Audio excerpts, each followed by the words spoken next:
Primero, comenzamos definiendo al derecho internacional como un conjunto de normativas que regulan las relaciones entre sujetos internacionales mediante tratados, ordenamientos jurídicos y costumbres. Además, es una creación idealista cuyo objetivo es buscar la paz dentro de la anarquía internacional. De acuerdo a Francisco Orrego Vicuña 2006, se añade a la solidaridad como ente que unifica la idea de una solución de problemas. Un ejemplo de ello es el Tratado de No Proliferación Nuclear de 1968, el cual limita la posesión de armas nucleares, firmado por 191 países excepto Corea del Norte, India, Pakistán e Israel. Además, según Andreas Ferdinand 2011, la sociedad internacional ejecuta el derecho internacional.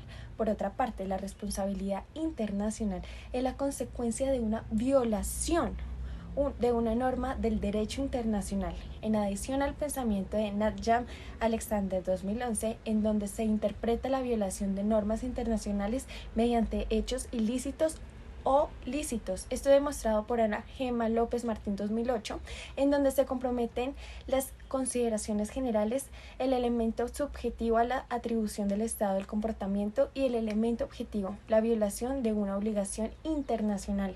Consecuente a lo anterior, se busca mitigar que no ocurran mediante sanciones y garantías de no repetición. Cabe resaltar que ambas coexisten entre sí, ya que ambas se activan cuando se incumple un tratado, una norma o una costumbre internacional básica. Por tanto, son codependientes una de la otra. Además de ello, un ejemplo de esto es la problemática que ocurre actualmente en Gaza entre Palestina e Israel, puesto que existe una violación de un tratado. ¿Cuál es ese tratado? Los convenios de Ginebra, que al atacar civiles y militares sin distinción no respeta en últimas los tres principios fundamentales del derecho internacional, que son la proporcionalidad, la preocupación y la distinción. Esto llevó a que, por ejemplo, Israel fuera acusado por parte de Naciones Unidas de generar ataques con alto costo civil en Gaza. Y un ejemplo más son los bombardeos que ocurren en las escuelas ya en la parte de Cisjordania. Esto genera que los mecanismos de responsabilidad internacional reaccionen a dichos acontecimientos, en donde tenemos el caso en donde Sudáfrica demandó a Israel por ese genocidio en Gaza y presentó el caso ante la Corte Internacional de Justicia de La Haya. Otro ejemplo es el caso que ocurre en China con su mar meridional, en donde China no respetó la sentencia que había dictado Convemar, en donde se determinaba que dicho estado no tenía unos derechos históricos sobre esa zona marítima, además que ellos construyeron una serie de islas artificiales y las militarizaron, violando esa libertad de navegación y un daño medioambiental de grandes proporciones, lo que llevó a una serie de sanciones económicas por parte de la comunidad internacional que reaccionan por medio de esos mecanismos de responsabilidad internacional. Ahora vamos a explicar qué es el derecho internacional y cómo se relaciona con el derecho doméstico. Vamos a ello. Primero que todo, el derecho internacional es el conjunto de normativas y principios que regulan las relaciones entre estados y otros sujetos internacionales. Es dado que funcionan como normas de conducta de los estados en sus relaciones recíprocas. Erdosia 2007.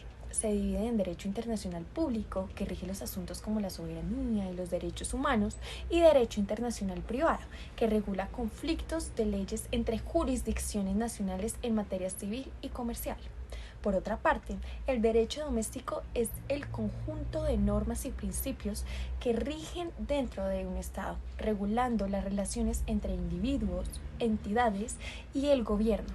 Se divide en derecho público, que abarca áreas como la Constitución, penal y administrativo, y el derecho privado, que regula asuntos civiles, comerciales y familiares. Dicho esto, existen dos teorías fundamentales para explicar la incorporación del derecho internacional.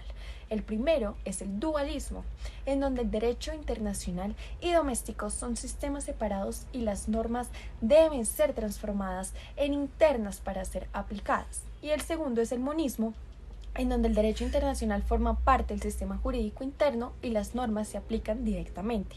Domínguez 2017. La relación entre el derecho doméstico y el derecho internacional puede generar unas dificultades en la interpretación uniforme, puesto que cada estado puede interpretar de manera diferente y por ende adoptar enfoques diferentes en cuanto a la integración y la aplicación de unas normas internacionales dentro de su propia base jurídica. Esto se da, por ejemplo, gracias a fenómenos complejos como la globalización.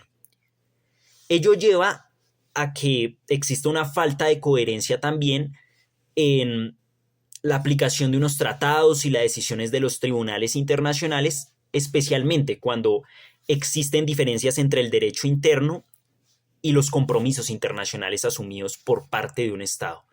Además, pueden surgir unas limitaciones en la justicia interna, ya que algunos estados pueden interpretar, como digo, normas internacionales de manera más restrictiva o no implementarlas plenamente, afectando a la protección de derechos y el cumplimiento de sus obligaciones como sujetos del derecho internacional. Fragmentación del derecho internacional se refiere a ese proceso mediante el cual el derecho internacional particular se desarrolla y amplía sus fronteras, provocando una diversificación y una especialización de normas internacionales, como puede ocurrir en materia de derechos humanos o en materia de derechos medioambientales. Este fenómeno puede dar lugar a unos problemas de coherencia y de consistencia dentro del sistema jurídico interno de los propios estados, e incluso dentro del sistema jurídico internacional, evidentemente generando normas o principios que pueden ser incompatibles entre sí con el derecho internacional general y doméstico. De este modo, existen tres tipos generales o especiales de clases de fragmentación del derecho internacional, siendo el primero la interpretación antagónica del derecho general, el segundo la aparición de un derecho especial como una excepción al derecho general y la tercera como el conflicto entre diferentes tipos de derechos especiales. Por otra parte, la existencia de esas normas imperativas del derecho internacional que son aceptadas universalmente por medio de un consenso y que no pueden ser derogadas, introduce un elemento adicional en esta fragmentación. ¿Cuál es ese elemento? Estas normas que deben ser respetadas, incluso en unas situaciones de conflicto específico y estricto. Es a esto a lo que le llamamos las normas imperativas de tipo ius cogens. En adición a lo que dice mi compañero, aunque la fragmentación ha fortalecido la especialización y efectividad de ciertas normas nacionales, también ha generado desafíos en cuanto a la armonización del sistema jurídico global, con el riesgo de conflictos entre tribunales e incertidumbre en la aplicación de derechos en sus diversas vertientes irruptivas, ya que sea en materia ambiental o incluso en derechos humanos. Rodiles, 2008.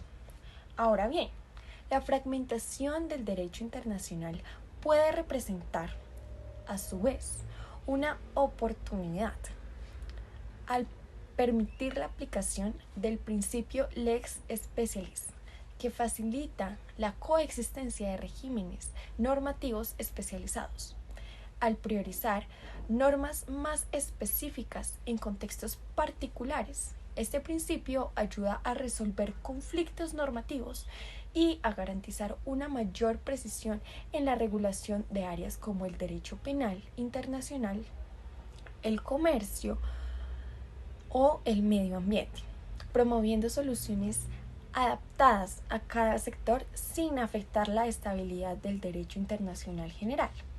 Así pues, la fragmentación implica un desafío a la aplicación efectiva y a la armonización de las normas dentro del sistema del derecho internacional, pero también simboliza una oportunidad de brindarle respuesta a ciertas cuestiones particulares dentro del panorama internacional. Las cuestiones que conciernen a derechos humanos son fundamentales porque, en primer lugar, garantizan una dignidad, una libertad, una igualdad entre individuos, entre semejantes, y son esenciales porque también garantizan o ayudan a que prosperen los desarrollos de las sociedades y las convivencias pacíficas entre las personas. Son convicciones compartidas que a su vez establecen unos límites a otros actores, como por ejemplo los estados, para que no se inmiscuyan y no violen los derechos y puedan ser protegidos a su vez por estos actores. En este contexto, el problema central en materia de derechos humanos, desde su declaración en 1948, no es su fundamentación, sino su protección. Pues como aclara Bobbio, no se trata de saber cuáles son y cuántos son estos derechos, si son naturales o no, sino más bien se trata de saber cuál es el modo de impedir que se violen estos derechos, que se puedan garantizar, para impedir que esas declaraciones que a pesar de esas declaraciones solemnes los derechos humanos puedan seguir siendo violados. Es por este motivo que la protección de derechos humanos en nuestro continente, en regiones como América Latina, ha pasado por una serie de acontecimientos importantes. Y el gran escalón en nuestro continente ha sido la formación de la Convención Americana de Derechos Humanos en 1969, o también llamado el Pacto de San José. Y es que aquí los estados reconocen que los derechos esenciales del hombre no nacen del hecho de ser nacional a un estado, sino que tienen como fundamento más bien los atributos mismos de ser humano.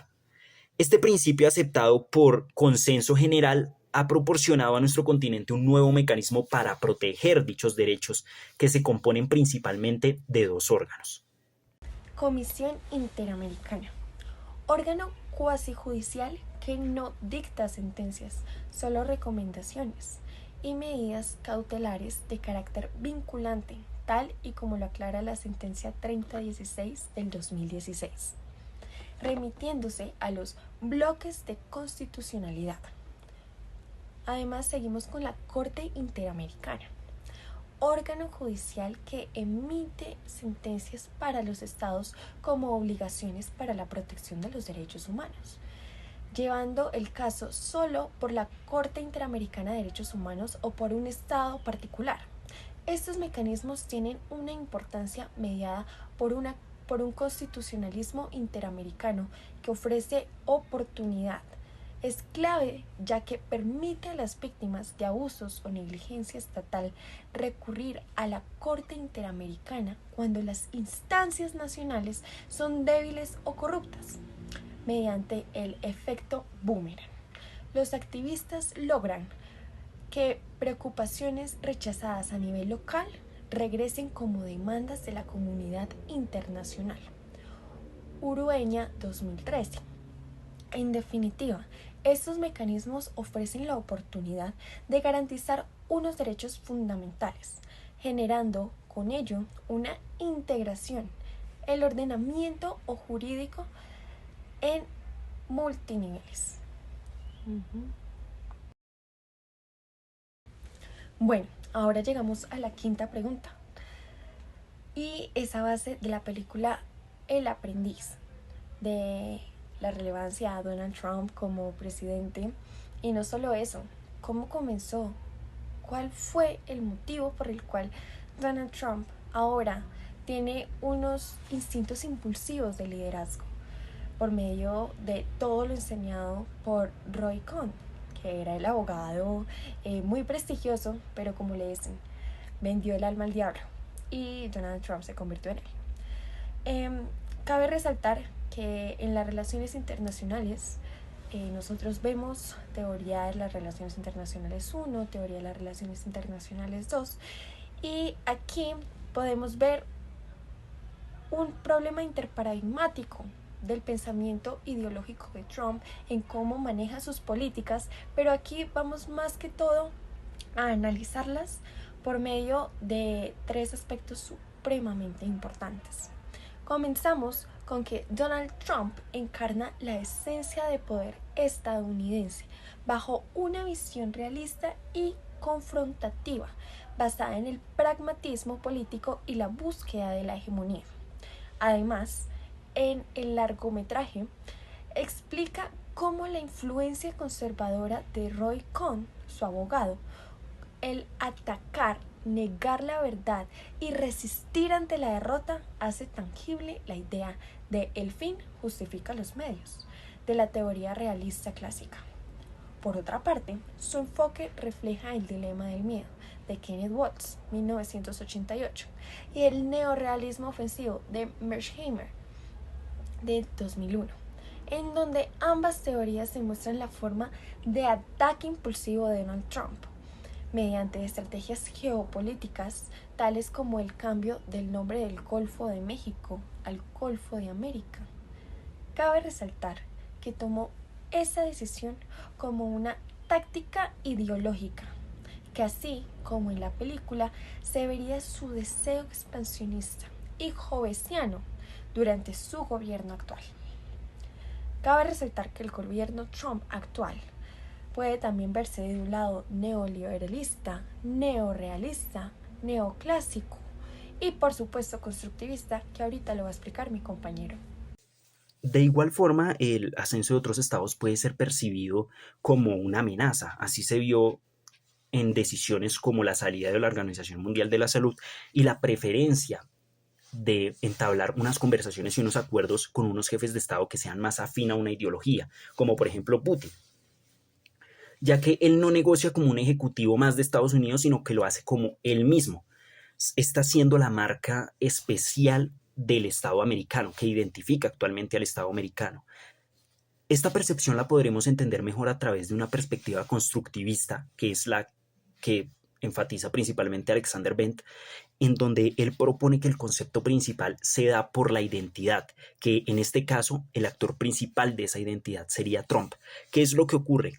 A través del proceso de formación de una identidad es que se genera un llamado interés nacional una vez que ese actor llega al poder. Entonces, la identidad de Trump es la que se refleja en una percepción de interés nacional que se proyecta directamente a la política exterior.